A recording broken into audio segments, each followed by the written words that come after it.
Jangan melihat sebuah hubungan atas dasar untung dan rugi. Cobalah bangun sebuah hubungan atas dasar kejujuran. Halo semuanya, nama saya Michael. Selamat datang di channel saya, Sikutu Buku. Kali ini saya akan bahas buku The Lost Art of Connecting karya Susan McPherson. Sebelum kita mulai, buat kalian yang mau support channel ini agar terus berkarya, caranya gampang banget. Kalian cukup klik subscribe dan nyalakan loncengnya. Dukungan kalian membantu banget supaya kita bisa rutin posting dan bersama-sama belajar di channel ini. Buku ini membahas cara membangun hubungan profesional. Di dunia kerja pasti tidak asing dengan kata networking. Apapun posisi kita, pasti ada pemangku kepentingan yang perlu kita bina hubungannya. Misalnya, kalau kamu bekerja di bagian sales, tentunya kamu perlu berkenalan dengan klien baru, menjaga hubungan, dan sebagainya.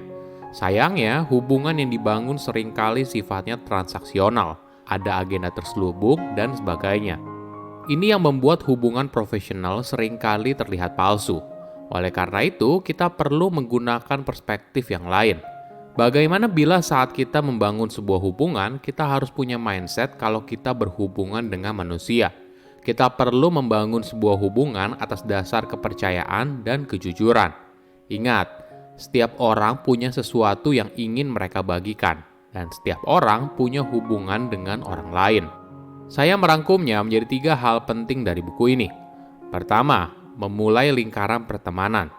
Kebanyakan orang tentu saja ingin menciptakan sebuah hubungan yang bermakna, mencari teman sejati, dan menikmati hubungan sosial.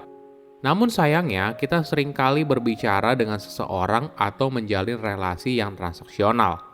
Di era sekarang, teman itu belum tentu teman beneran, apalagi di media sosial. Orang yang berada dalam lingkaran pertemanan di media sosial belum tentu orang yang benar-benar kita kenal. Sebelum bertemu atau berbicara dengan seseorang, dalam diri kita ibaratnya ada sebuah alat yang menimbang seberapa manfaatnya dia bagi saya.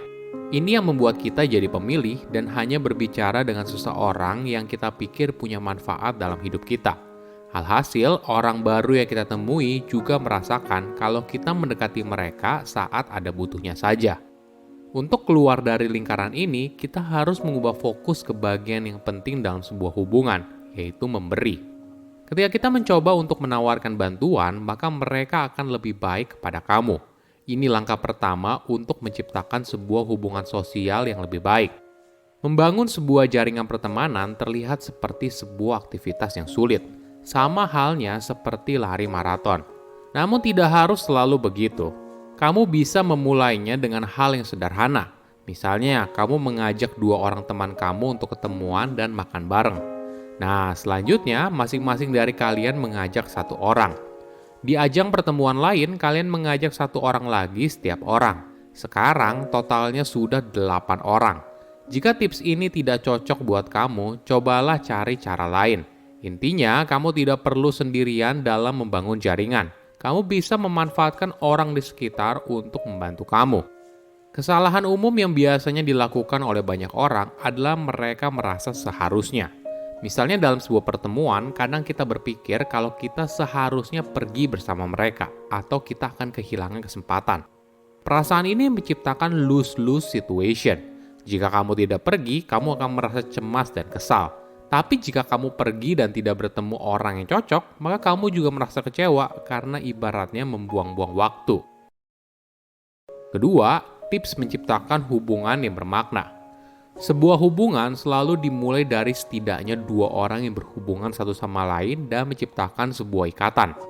Nah, untuk memperkuat ikatan ini, maka kamu perlu titik awal. Banyak orang merasa kalau untuk menciptakan jaringan pertemanan, kamu perlu memulainya dari luar. Tapi mereka lupa, setiap orang di lingkaran pertemanan mereka saat ini tentunya punya teman kan? Nah, ini bisa jadi titik awal untuk memulai. Penulis menjelaskan konsep gather, ask, dan do. Pertama, gather.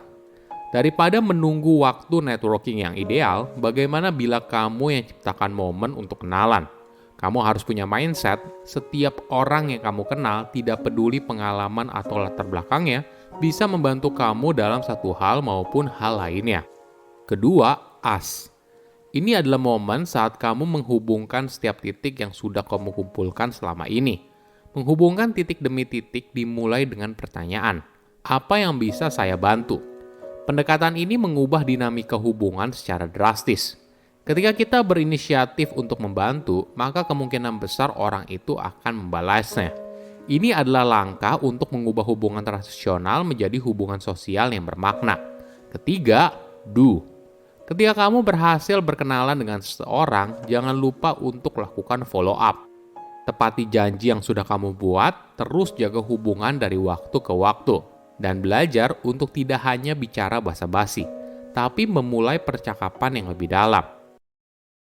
Ketiga, tips meminta yang tepat. Pernah nggak kamu minta sesuatu kepada orang lain, lalu kamu dapat jawaban iya? Entah mereka menjawab iya, kamu dapat pekerjaan baru, atau mereka bilang iya, kamu mendapatkan budget yang lebih besar. Untuk mendapatkan persetujuan memang tidak mudah. Tapi bagaimana kalau kita menggunakan perspektif yang berbeda? Ketika bertemu seseorang, coba gunakan mindset. Kalau orang itu kemungkinan besar akan bilang iya. Nah, dengan mindset ini, pikiran kita jadi lebih positif dan pada akhirnya memberikan hasil yang lebih baik. Sebagai contoh, Rone Sabyang adalah pendiri dan CEO dari perusahaan bernama Her Agenda, media digital yang merupakan pemenang dari berbagai penghargaan yang merayakan pencapaian wanita milenial yang sukses. Ketika dia berusia 15 tahun, Ronesa melihat kalau hanya sebagian kecil dari CEO 500 perusahaan terbesar di Amerika Serikat adalah perempuan. Hal ini juga yang mengilhaminya untuk memulai karir menulis dengan tujuan yang jelas, yaitu untuk menampilkan wanita profesional yang luar biasa. Alih-alih menunggu sampai dirinya dewasa, Ronesa memberanikan diri untuk mendekati wanita sukses, lalu meminta waktu mereka untuk wawancara selama 15 menit. Keberanian inilah yang akhirnya membuat Ronesa berhasil meluncurkan platformnya sendiri, dan beberapa tahun kemudian dirinya masuk dalam kategori 30 wanita sukses Forbes di bawah umur 30 tahun. Pelajaran penting yang menarik adalah ketika mendekati seseorang, pastikan jelas apa yang kamu inginkan, dapat diukur, dan punya jangka waktu.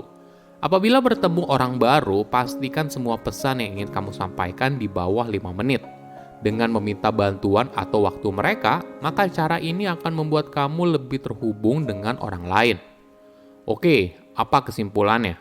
Pertama, tips membangun pertemanan. Membangun sebuah jaringan pertemanan terlihat seperti sebuah aktivitas yang sulit, sama halnya seperti lari maraton. Namun tidak harus selalu begitu. Kamu bisa memulainya dengan hal yang sederhana. Mulailah dari teman sekelilingmu. Kamu bisa memanfaatkan orang di sekitar untuk membantu mengenalkan jaringan mereka. Kedua, menciptakan hubungan yang bermakna. Coba mulai dengan mindset, apa yang bisa saya bantu? Pendekatan ini mengubah dinamika hubungan secara drastis. Ketika kita berinisiatif untuk membantu, maka kemungkinan besar orang itu akan membalasnya. Ini adalah langkah untuk mengubah hubungan transaksional menjadi hubungan sosial yang bermakna. Ketiga, memulai dengan positif. Ketika bertemu seseorang, coba gunakan mindset. Kalau orang itu kemungkinan besar akan bilang iya atas permintaan yang ingin kita ajukan. Nah, dengan mindset ini, pikiran kita jadi lebih positif dan pada akhirnya memberikan hasil yang lebih baik. Silahkan komen di kolom komentar pelajaran apa yang kalian dapat ketika baca buku ini. Selain itu, komen juga mau buku apa lagi yang saya review di video berikutnya. Saya undur diri, jangan lupa subscribe channel YouTube Sikutu Buku. Bye-bye.